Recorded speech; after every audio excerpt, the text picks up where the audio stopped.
نحمده ونصلی علی رسولہ الکریم اما بعد فاعوذ باللہ من الشیطان الرجیم بسم اللہ الرحمن الرحیم۔ حضرت ابن عباس رضی اللہ تعالی عنہ فرماتے ہیں رسول اللہ صلی اللہ علیہ وسلم نے فرمایا کہ میں اللہ کا محبوب بندہ ہوں، میں اس بات کو فخر کے طور پر نہیں کہتا۔ قیامت کے دن حمد کا جھنڈا میرے پاس ہوگا اور بنی آدم تمام کی تمام اس حمد کے جھنڈے کے نیچے ہوگی۔ میں یہ بات فخر کے طور پر نہیں کہتا۔ قیامت میں سب سے پہلے سفارش کرنے والا شخص میں ہوں گا، اور سفارش سب سے پہلے جس کی قبول کی جائے گی وہ آپ صلی اللہ علیہ وسلم نے فرمایا میں ہوں گا، اور میں یہ بات فخر کے طور پر نہیں کہتا۔ جنت کا دروازہ کھٹکھٹانے والا شخص سب سے پہلے میں ہوں گا، اور جنت میں سب سے پہلے داخل ہونے والا شخص بھی میں ہی ہوں گا۔ میں یہ بات فخر کے طور پر نہیں کہتا۔ اولین و آخرین نبی ہوں یا تمام کی تمام امت، ساری کی ساری سے افضل و اکرم میں ہوں، میں یہ بات فخر کے طور پر نہیں کہتا۔ نبی صلی اللہ علیہ وسلم کی ذات، نبی صلی اللہ علیہ وسلم کی عزت، نبی علیہ السلام کی ناموس اتنی اونچی اور فضیلتوں والی کہ اللہ تعالیٰ نے تمام کے تمام نبیوں کا سردار بنا دیا، اور اس نبی کے نام کو ماننے والے مسلمان ملک کے اندر اگر ناموس رسالت کی بات کی جائے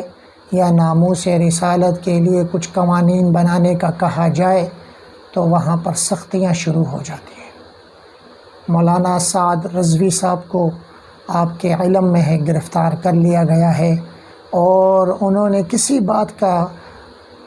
کچھ تقاضا نہیں کیا، صرف نبی کی ناموس کی رسالت کی بات کی ہے، نبی کی عزت و معاب کی بات کی ہے، نبی علیہ السلام کی رسالت کی بات کی ہے، نبی صلی اللہ علیہ وسلم کی عزت کی حفاظت کی بات کی ہے۔ اور ایک ہی مطالبہ ہے کہ جس ملک نے نبی کی عزت نہیں کری تو نبی کی عزت پر، نبی کے ناموس پر بننے والا، نبی کے نام پر ملک بننے والا ملک میں اس ملک کے سفیر کا کیا کام ہے؟ لہٰذا اس سفیر کو ملک بدر کیا جائے، لیکن نبی کے نام کو ماننے والے مدینہ ریاست کے دعوے داروں نے،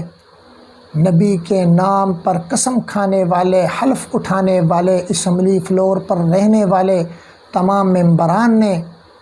اور اعلیٰ حکام نے مولانا سعد رضوی صاحب کو گرفتار کر لیا،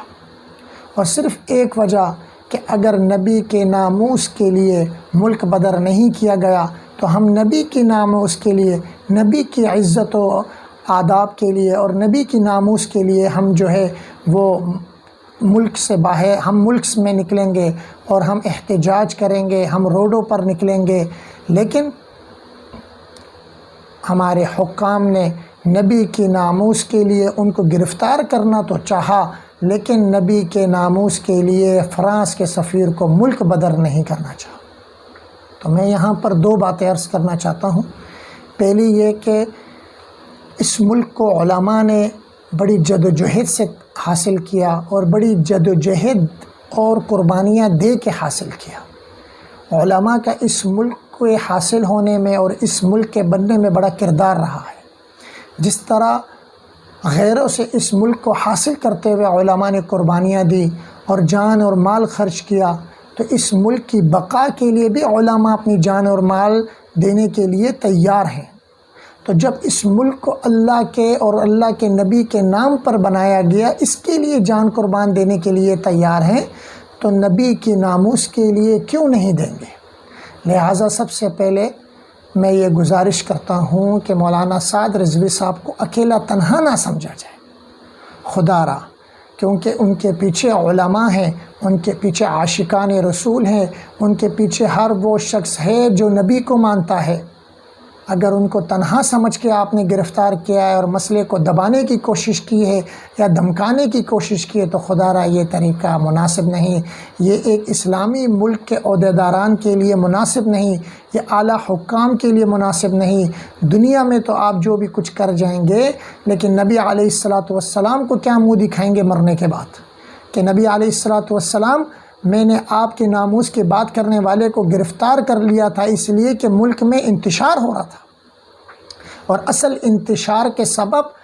اعلیٰ حکام ہے، حکمران ہے کہ وہ نبی کے ناموس کے لیے ایک شخص کو جو سفیر ہے اس کو ملک بدر نہیں کر رہے اور لاکھوں کروڑوں لوگوں کے دلوں کو تکلیف دے رہے ہیں،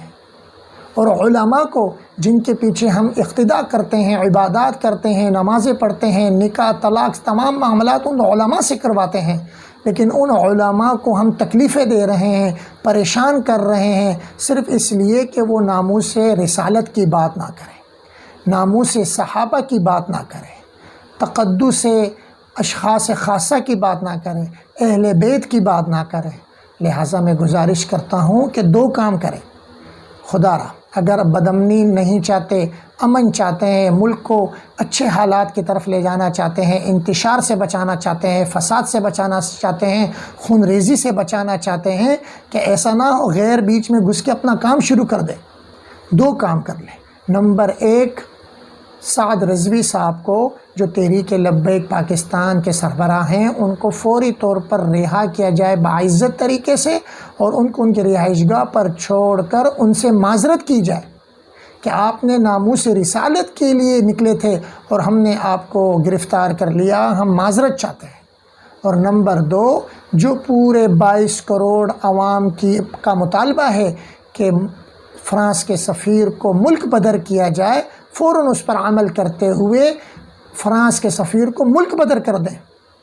اس لیے کہ اس ملک کے حکمران ہیں آپ، اس ملک کے جس ملک کو اللہ اور اس کے رسول کے نام کے لیے حاصل کیا گیا، جس ملک کو حاصل کرنے کے لیے لوگوں نے صرف دین کے لیے قربانیاں دی کہ یہ ملک اسلامی نام پر بن رہا ہے، اس لیے جان کی پرواہ نہیں کری، مال کی پرواہ نہیں کری۔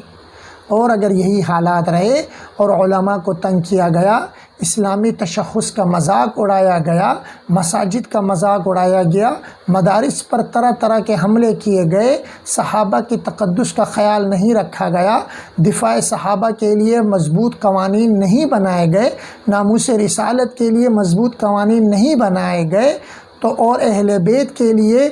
مضبوط قوانین نہیں بنائے گئے، تو یہ ملک بہت انتشار کی طرف جائے گا۔ لہٰذا جس طرح ہم معیشت کی طرف دیکھ رہے ہیں، اکانومی کی طرف دیکھ رہے ہیں، جس طرح ہم ہر چیز کو دیکھ رہے ہیں، اسی طرح ہمیں مذہبی معاملات میں بھی ناموس رسالت کے لیے بھی اور ناموس صحابہ، تقدس صحابہ، دفاع صحابہ و اہل بیت کے لیے بھی ہمیں قوانین کو بنانا پڑے گا۔ اور یقیناً ہمارے حکمران مسلمان ہیں، اسمبلی میں رہنے والا ہر شخص مسلمان ہے، اعلیٰ حکام مسلمان ہے، تو خدا را اس کی طرف توجہ دیں اور مولانا سعد رضوی صاحب کو فوری طور پر باعزت طریقے سے رہا کیا جائے اور فرانس کے سفیر کو ملک بدر کیا جائے۔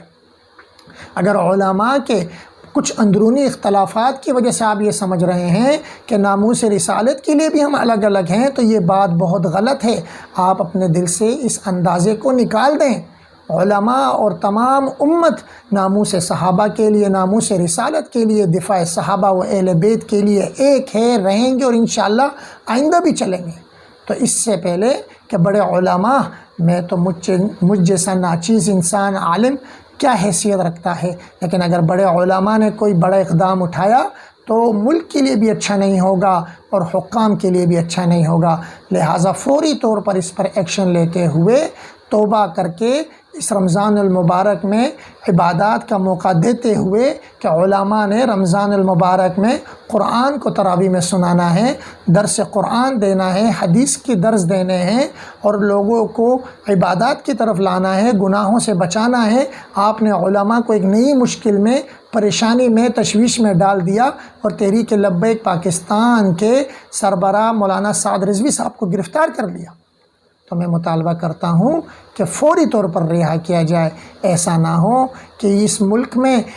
اسلام کا نام لینے والے لوگوں کو آپ تنگ کر رہے ہیں اور اللہ کا عذاب آ جائے، اور پہلے سے عذاب آیا ہوا ہے۔ تو اس عذاب سے بچنے کے لیے آپ کو ناموس رسالت کے پہرے داروں کی حفاظت کرنی پڑے گی، ان کی عزت کرنی پڑے گی، اور خود ناموس رسالت کے پہرے دار بننا پڑے گا۔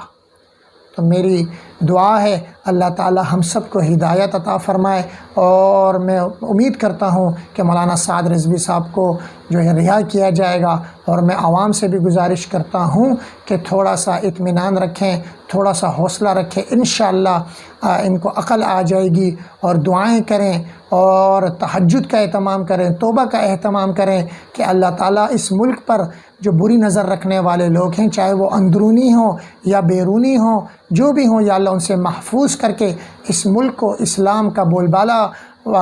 بنا کر اے اللہ اسلامی نظام کا بول بالا فرما دے،